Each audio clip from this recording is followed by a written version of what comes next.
তো আজকের মর্নিং ব্রেকফাস্টের আমার এই প্রিপারেশান। তো বন্ধুরা, প্রথমে দেখায় ছাতু। ছোলার ছাতু খাবে আজকে, যেটা ছোলার ছাতু আবার প্যাকেটেও রাখা আছে, কিছু কৌটায় ঢেলে কিছুটা খাবে। বাটিতে দিয়েছি বার করে। এই শুকনো ছোলার ছাতু নিজের হাতে মেখে খাবে। আর তার সাথে এই যে কাঁচা লঙ্কা কুচি, পেঁয়াজ কুচি, পাতিলেবু আর গোটা কাঁচা লঙ্কাও দিয়েছি, তার সাথে লবণও আছে। তো এই দিয়ে ছাতু মেখে খাবে।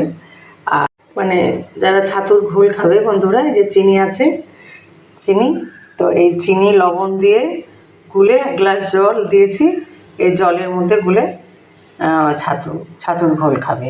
তো এই আমার আজকের প্রিপারেশান আপনাদের দেখালাম।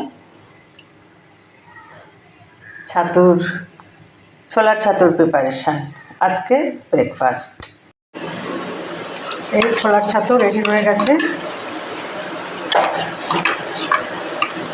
এই বন্ধুরা, এই ছোলার ছাতুটা হচ্ছে আমার জন্য, আমি নিজেই খাবো এই ছোলার ছাতু।